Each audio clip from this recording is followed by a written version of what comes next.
se i fai atu la uia whaasoa le nei whaamalo si au pe ono tau si le fia. A matai de porukalame. A o lau whaasoa whaamalo si au lea. Wo uwa ai atu. Ia, i suatanga o le vaatele ai mai se foi. Le au lango a le whainga malo po le tātou wang whai whātua i le tua sa mo o tasi. Wo uwa ai atu nga, pe ua maua le mea le ngā o le saraungiungi ai au le si fika fua whainga lesi. O le whai atu lava e vai atu nga ua e fo inisi ua toe pe e wheta wai ma ua vaha fo i lelele. Fo ngā va i la tau umai la lango ma lango le whainga malo. Ai misi fo le vanga whai whātua i le tua sa mo o tasi. Io o lau lava ia tulaga fo i le fautuanga. Aua le fikafu e lesi manatu malangona faalia o lesi. Nga paua re kaimi e mawhai ai ona tatu tau a fea se tangata tu ua lalo iai. Ona ua uvaava ai atu. Pe akako vava iaku. Ole nguku leanga ia malau vavale. A le kau ki whilengi. Do you know, wa mata no tango ai koe fai wa fiwa koe fai me pe ka whilengi pe wale ai. O ke le unfriendinga pe kiriki o pole ala vale a. O te le i whaiara nā mea ona wha pe o lo uita wha toto le ai. O ke whaia, ona o lo ule fia i le ngangana i te wha o ngā ina malo ngutu e se lo ngutu leanga. Ko sa fai pe kau ke la lango whakasi whainga malo langa i lo utatonunga.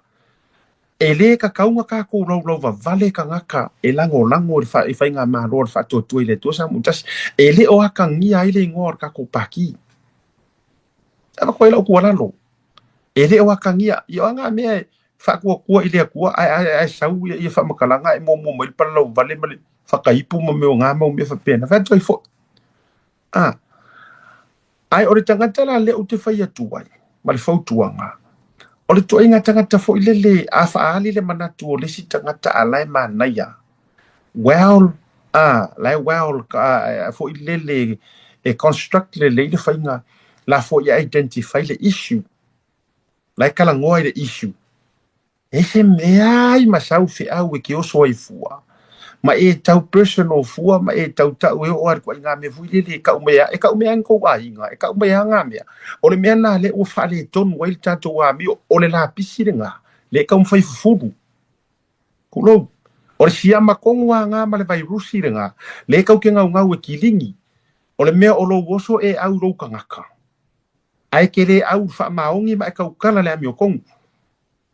Yes. Ma le tua mai pein o whai atu. A fai o ke fai aku e por kalame ngei e a lainga ese mai a.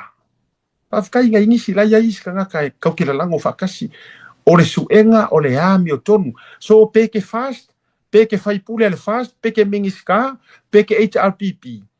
A whaavare vale au me fai ko kongo o whare fongo me whapenga e whaaruma i ka i whaaruma i paki. Ten awangi e expecting a mainga whapea e mini aku oe. Le ai. E oi. Ai a fai foi la e a fia ire fina ngalo o ele ai a inga iai fa susu iai malango iai. Den awe ke fika fue o ia le manatu fa ali le leilo fina ngalo. O ko moma. Fa ali le leilo fina ngalo. E oi. Ia peke ongo saifo. Leanga e kasi e laua o le fiso e lau o le tolo. E ala e kasi le maunga yolo. Ele o whaape o whaiaku nge kala a menga kango whirea ka vavai pai mala whaile ai. Ai o le kala le kuspa ia e topu le whaatua ile tau longolongo. La whawhiala nga osor whaakua o le si whaipule. La whawhiala nga wha mausali inga pe a whai kau kelo ilo aku o la ua kau manu e lue. Pe a whaape e kau whaiaku se kala ai kou whipunga kou whamai e ha. Ele ha malea. No. Asiatala ele I don't play like that. Ai lok whaia.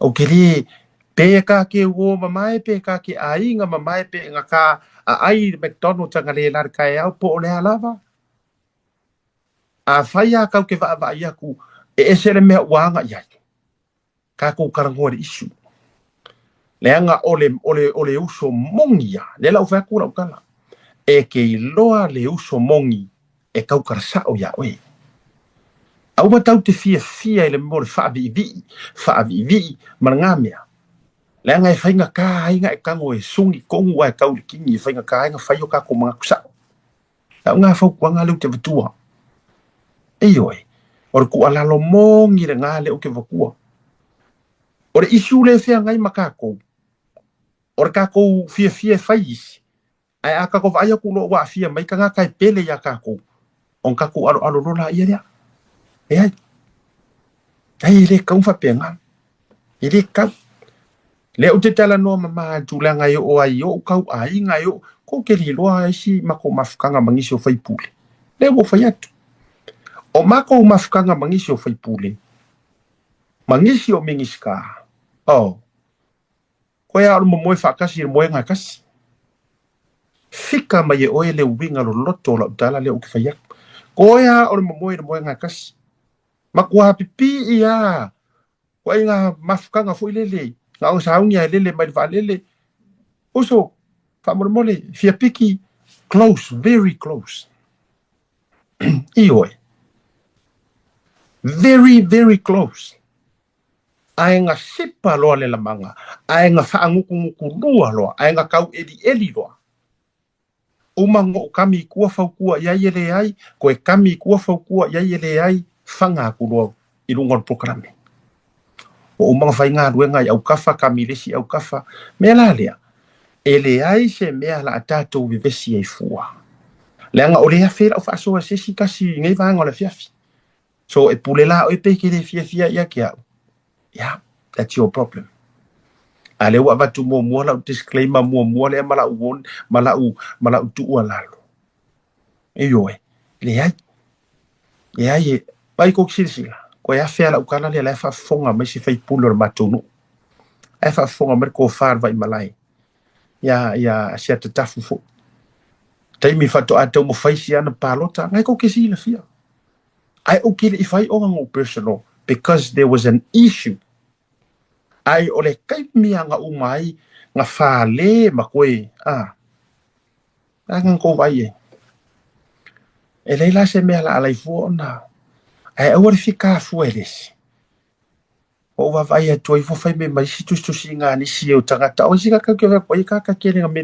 mai kuama ma fai ka kala mai fo i me la ko ku maro ma ka mai me la ku pu la ku Pakim o la ko foi pule ya le to va vai ya se o ko wanga le media ya la ala me ala nga pula foi me ala media